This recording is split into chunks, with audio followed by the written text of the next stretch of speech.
Hello, everyone, and thank you for joining me wherever you're watching or listening to this. This is the CustomerSure Closed Loop podcast. Thank you once again for tuning in. Really delighted for this episode of Closed Loop to be joined by Clare White, who's has joined us for a previous episode. So Clare, welcome. Thank you for joining us again. Thanks, Darren. I'm very pleased to be here. Yeah, fantastic. So if you've not had a chance to watch the previous episode, just to tell you a little bit about Clare. So Clare is the founder of Connected CX and a fractional chief customer officer. Clare has over 25 years experience in helping businesses reduce churn, engage employees and grow sustainably. Claire's also a best-selling author and culture strategist and works with scaling organizations to turn customers and employees into lifelong fans, which is a kind of crucial aspect that many companies totally miss out on. Clare has a people-first approach and helps leaders tackle complex challenges to embed lasting change and also make significant differences, and making that strategy at the heart of the business that changes the metrics that matter, which are the key ones really, which often involve putting pound signs and increasing or reducing pound signs for the business. So Clare, it's a real pleasure to have you along, and thank you for joining me for this. No, my pleasure. So for this episode, this is kind of a real big area that kind of has its tentacles in everything we talk about in Voice of the Customer and CX and indeed EX, employee experience, and that is around culture, which is easier to talk about than is easier to fix, but really interesting Claire's perspective on this. So Claire, really want to understand why company culture is linked to CX success and how it's linked. That's kind of the first part, I guess, and then secondly, what we can do about it. But yeah, culture, I guess, broader, what is it in a company and how is it linked to the CX success, I guess? Oh my gosh, I was actually talking to somebody about culture yesterday, and he's a business consultant. He works with massive firms, and we were talking about what makes firms successful. And the one thing that we both agreed 100% was culture. Yeah. If you don't have a culture that is effective, that it engages your employees and it is brings people together consistently, aligning with the values of the organization, then you are unlikely to have a successful business or a business that's going to scale ongoing sustainably. And I speak from experience. I was in an organization. We were very successful. We grew very quickly.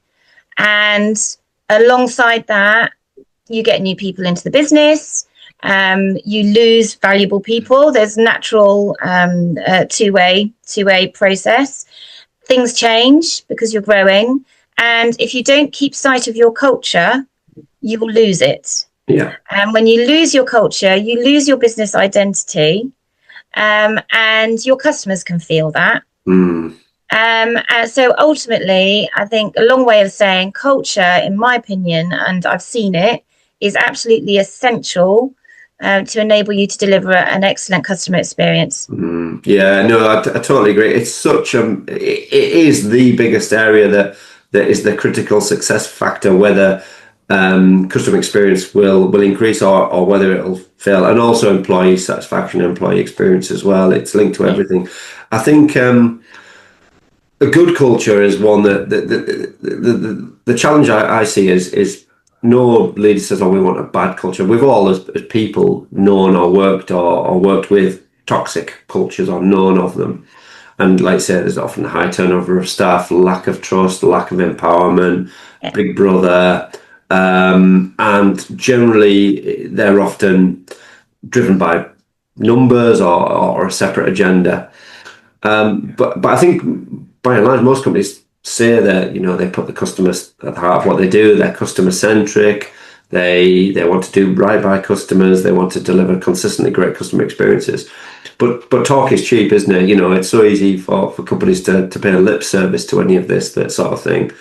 But I think if you're within them or working with them, you can very quickly work out, is this really is it really what they believe, or is it just something that goes on a poster on the wall in the canteen as a statement of values or our mission statement? Because that's what firm companies often do. They brand it up and put it on the wall, but really it's not accurate, is it? Sadly, but yeah. That's it, exactly. And it's almost like it's a tick box exercise for many organizations.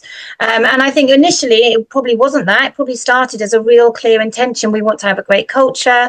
This is what we're going to do. We're going to create values that everyone's engaged and aligned in. We're going to demonstrate how we live those values. But it can very easily be lost when business takes over. And I think, when we think about a leadership team, they have a lot to deal with. They have an awful lot to deal with. Boards also have a lot to deal with. Governance and business performance is probably the number one thing. You're always looking at your profit lines. You're always making sure that you're delivering on your governance framework.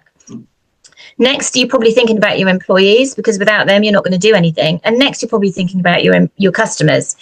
Business is always number one, and, probably rightly so. However, it's at the leadership team where you create that culture. It comes from top down. And actually living that culture, even when you're talking about your business performance, making sure that you're still considering your company values and making sure that they are the North Star that's guiding your business is absolutely critical. And I work with a lot of organizations where, I've worked with some where you walk into the door of their office and you can feel straight away that there's something not right there. You can feel the energy is really low. You can feel people aren't looking up from their desks because they don't want to meet anyone's eye. They're just getting on with their jobs. Those types of organizations are organizations that are not going to grow. They're not empowering their staff. Their staff are not engaged. Everyone is not working together and aligned towards a central vision, which ultimately is what you need, and that's what you create with your culture. Sorry, Claire. I was just I've kind of seen those sort of things myself.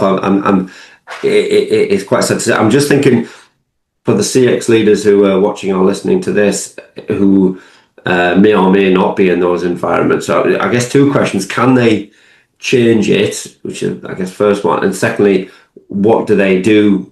How can they influence those things? I guess there's lots of variables that influence those. But what's your thoughts on those? I think it depends where that CX leader is sitting within the business. I think that has lots to do with it. It's about influencing.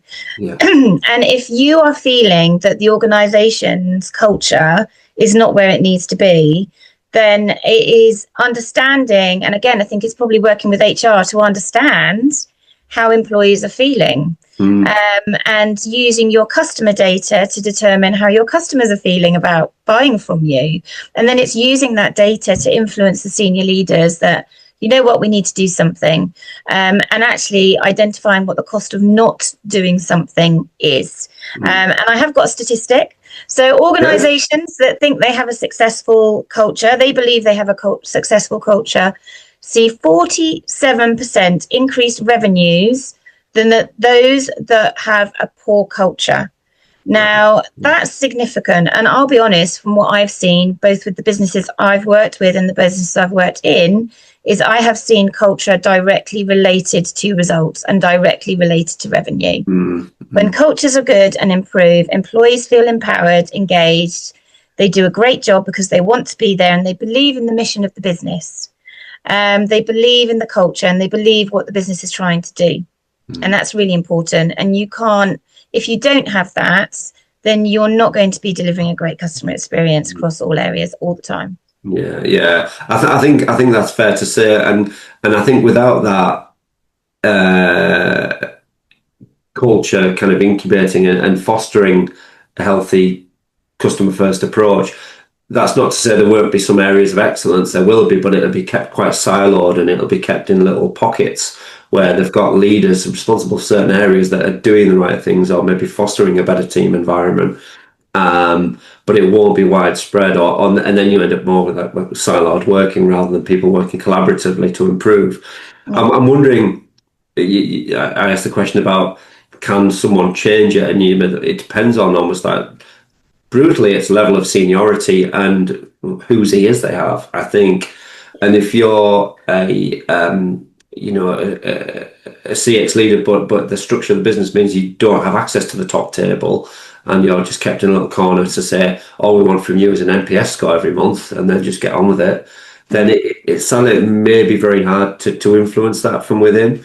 I think what I've said to people is try to find kindred spirits, try to find people who are similar to yourself and create a little movement and create a little army of customer champions or customer advocates or employee champions advocates who believe and think the same as you do, because then it's not one lonely voice pedaling up the chain and being brave. And if you can get someone, it could be in a totally different area of the business, different department, that thinks the same or believes it. Can you collaborate and say, actually, can we go together to the top table with saying, actually, we think this is a bit broken. Here's what we think we could do to improve it. And go back to your stats. Hey, sorry to interrupt, but this is quick and really worth it. Are you tired of manual processes and never getting to what really matters, which is actually taking action from customer feedback?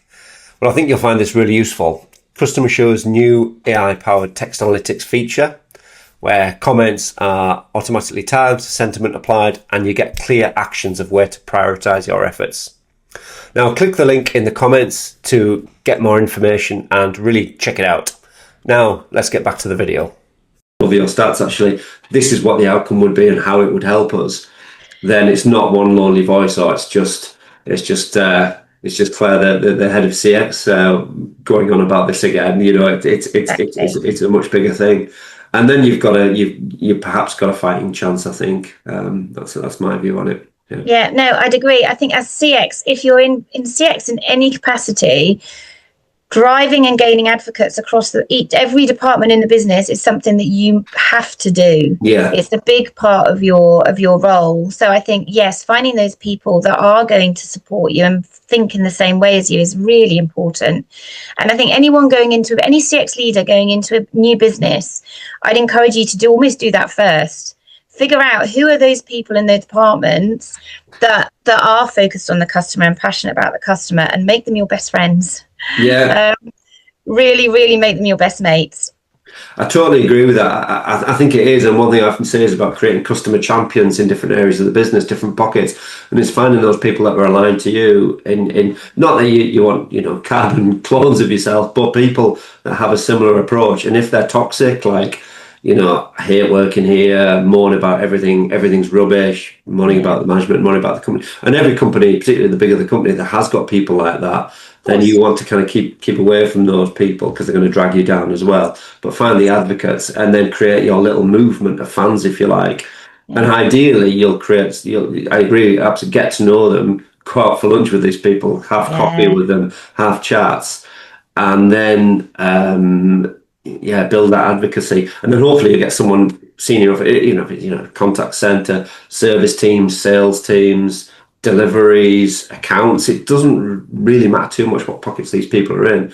And then you've got a fighting chance to feed it up the chain. And then I've worked with people, I know people that have been stuck in really bad organizations, and my advice to them is like, you've almost got a choice really. You can fight it and hope and fight the good fight and hope that someone senior joins the company that thinks the same as you do, because that's where it is easy, I think. Or you begin to look out for yourself, don't you? That's kind of the bottom line, I think. Yeah, that's it. And I think culture transformation takes time. It takes senior leadership to be involved and to advocate, and so a CX leader's role in that is literally just influencing. So I think, like we say, work with the people that think like you, and use the data you have to influence, because the senior leaders, it will take data to influence them to actually make a change and to think about looking at revisiting and transforming their culture, because it's not easy, and they will know that it will take resources. Yeah, no, it's a good point, actually. I think that's it. I'd say get armed with stats and what's impacting, and what senior people like most is anything that you can put a pound sign in front of. So we're looking at increasing numbers or decreasing cost, increasing number of customers, decreasing churn, decreasing cost to serve. And if you can draw the link between that, and so I've worked with companies and think, well, actually, if you increase your satisfaction scores, even if it's a bit of an envelope calculation, we know that if you reduce that, you reduce inbound call volume, you reduce volume of complaints, reduce the time to serve, and you can work a cost out for that. So you can say, even if it's a bit of an envelope, you can say actually by bringing our complaint volume down 5%, a modest decrease, that reduces call volume, which guess what? That's saved us X pounds to invest in another area. But one of the things that's hindering that might be a cultural thing or a engagement thing. So that's kind of a gambit I'd say to lead with. I guess to flip it around, because we've painted a bit of a gloomy picture there. The opposite side to look at culture is when it's I guess going back to what you started with, actually, when it's a really good culture that's fostering CX success. How, if you're a CX leader in that environment, Claire, how do you think how do you keep that going? Particularly as you said, the company grows and the scaling challenges as well. Yeah, I think when you've got a culture that is focused on the customer, you have got an opportunity to really engage each of the department leads to make sure that you've got champions in every department, like you mentioned, Darren, and that they are all flying the flag for the customer in their separate areas of the business. But you also have a huge opportunity because these organizations want to do the right thing by the customer and they are focused on delivering that. So actually, you have an opportunity to even more improve the experience your customers are having and really drive innovation. And I think innovation, CX, in my opinion, is not as innovative as maybe it was a couple of years ago. And I think that's probably because the state of the market and the way that our businesses are operating at the moment. We really need to get back to starting to test and learn. And if you've got an organization that has that type of culture where they are thinking about the customer, they should be open to testing and learning to improve further. I think if you're in that kind of organization, then you're really lucky. And you should really try and focus on what you can change for the better. Yeah. No, yeah, it's a really good point, actually. What you can change for the better.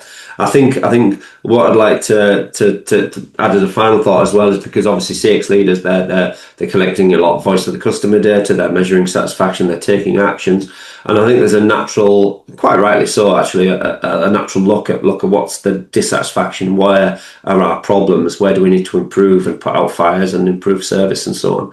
But I always encourage people to look at the top scores as well, because by and large you get lots of, the all 9s and 10s and the positive comments of people saying it was wonderful. Spoke to John and he was great, or Mary, was wonderful, delivery person, whatever it is. And I think celebrate those areas of success, because I think it's easy just to say, the score's this, let's focus on the problems, which is key. But if you don't look at the positive stuff, you're really missing a big trick, because to keep a good culture going, you want to share that and recognize and praise colleagues, share good performance, because that's what makes people feel good. Ultimately, we all get endorphins from that high of well done. Claire, you've done a great job. Look at this great customer feedback about what you've done.